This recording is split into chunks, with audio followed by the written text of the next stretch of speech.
बिस्मिल्लाहिर्रहमानिर्रहीम। अस्सलाम वालेकुम। मैं हूं प्रोफेसर शहजाद फैज़ और आप देख रहे हैं हमारा यूट्यूब चैनल।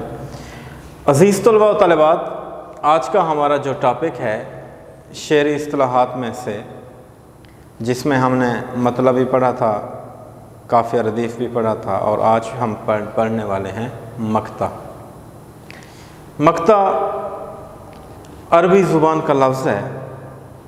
इसके लुग़वी मानी हैं ख़त्म करना, काटना या कता करना, यानी बात का इख्तिताम करना। इस्तिलाह में गज़ल या कसीदे का वो आखिरी शेर जिसमें शायर अपना तखल्लुस इस्तेमाल करे मक्ता कहलाता है।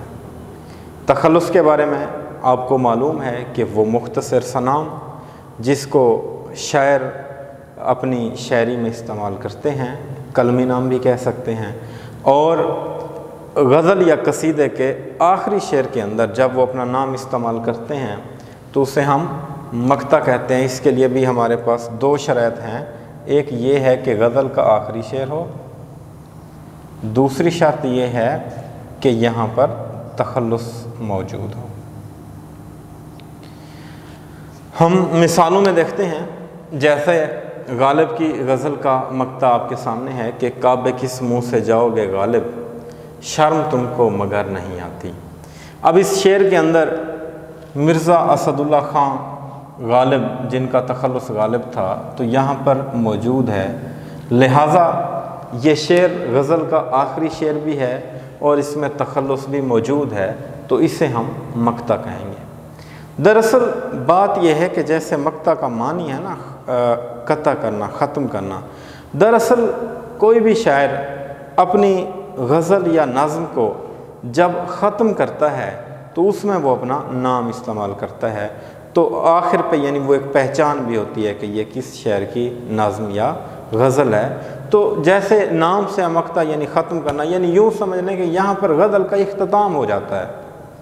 जैसे कि मीर का शेर आपके सामने है कि टुक मीर जिगर सोख्ता की जल्द खबर ले, क्या यार भरोसा है चराग सहारी का। अब यहाँ पर मीर नाम आया है, मीर तकी मीर, मीर एक तखल्लुस है मीर तकी मीर का, जिसे खुदा सुखन भी कहा जाता है।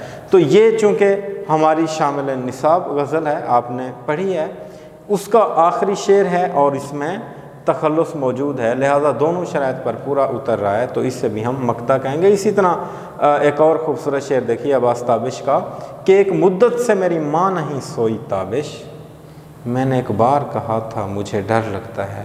तो यहाँ पर आखिरी शेर भी है और अब्बास ताबिश साहब का तखल्लुस ताबिश भी इस्तेमाल हो रहा है, तो लिहाजा इससे भी हम मक्ता कहेंगे। एक बात याद रखिएगा कि कोई भी तखल्लुस है वो एक नाम, एक लफ्ज़ भी होता है। अब जैसे आतिश एक तखल्लुस भी है, हैदर अली आतिश, लेकिन आतिश एक नाम भी तो है। जैसे आपने मीर का एक शेर पढ़ा होगा कि आतिश गम में दिल भुना शायद, देर से बू कबाब की सी है।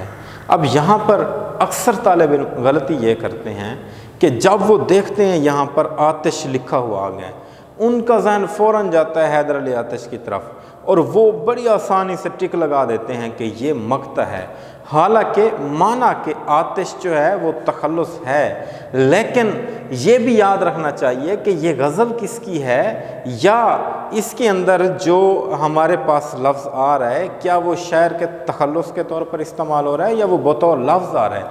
अब ज़रूरी तो नहीं है कि आतिश का लफ्ज़ कोई भी इस्तेमाल करेगा तो वो मक्ता ही बन जाएगा। मीर की मिसाल आपके सामने है कि आतिश गाम में दिल भुना शायद, देर से वो कबाब की सी है, लेकिन वो की सी है हमें बता रहा है कि दरअसल वो गज़ल मीर की है, तो लिहाजा हम उसे क्या कहेंगे, मक्ता नहीं कहेंगे।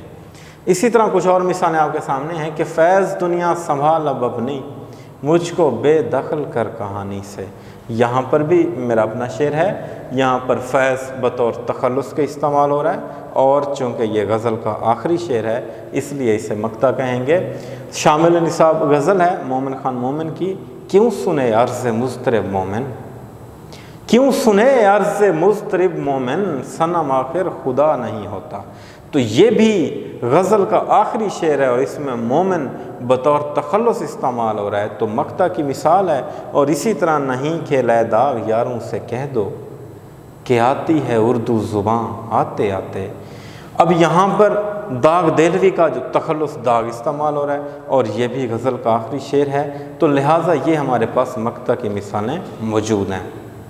چند باتیں ذہن نشین کر لیجئے، جیسا کہ پہلے بتایا ہے کہ مقطع عربی زبان کا لفظ ہے، اور اگر وہ آپ سے یہ پوچھ لیتا ہے کہ مقطع گرامر کی روح سے کیا ہے، تو اس کا میں نے معنی آپ کو بتایا ہے کہ قطع کرنا، کاٹنا، ختم کرنا، یا ایک اور معنی جو اس کا ہے وہ ہے کاٹنے کی جگہ۔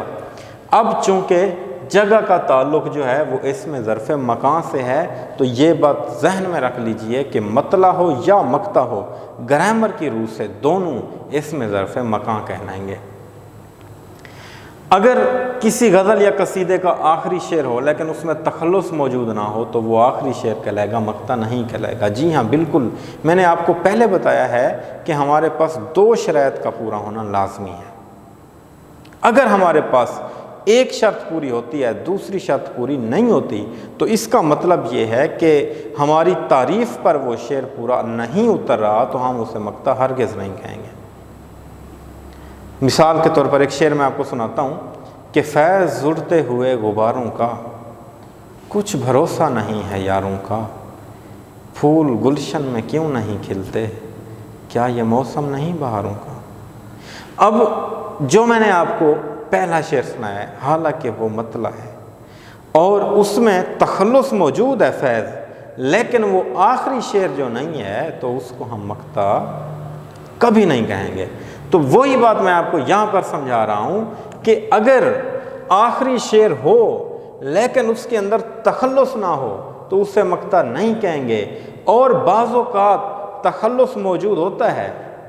جون ایلیا کے بہت سارے اشعار ایسے ہیں کہ وہ تخلص استعمال کرتا ہے اور اس کے بعد آخری شعر لکھ جاتا ہے، ایسے عالم میں بھی ہم اسے مقطع نہیں کہیں گے۔ مقطع کے لیے دونوں شرائط کا ہونا لازمی ہے۔ اگر تخلص آخری شعر کے علاوہ کسی شعر میں استعمال ہو تو اسے بھی مقطع نہیں کہا جائے گا۔ تو یہ مقطع کے حوالے سے چند اہم باتیں تھیں جو آپ کے گوش گزار کرنی تھیں۔ مجھے امید ہے کہ آپ کو مقطع کی سمجھ اچھے سے آ گئی ہوگی۔ پھر بھی اگر آپ کا کوئی پوائنٹ کلیئر نہ ہوا ہو یا آپ کے ذہن کے اندر کوئی بھی سوال پیدا ہو رہا ہو تو آپ کمنٹ سیکشن میں مجھے بتائیں گے، میں اگلے لیکچر میں اس کا آپ کو جواب دوں گا۔ اس وقت اجازت چاہتا ہوں، اگلے لیکچر میں پھر ملاقات ہوگی۔ اللہ حافظ۔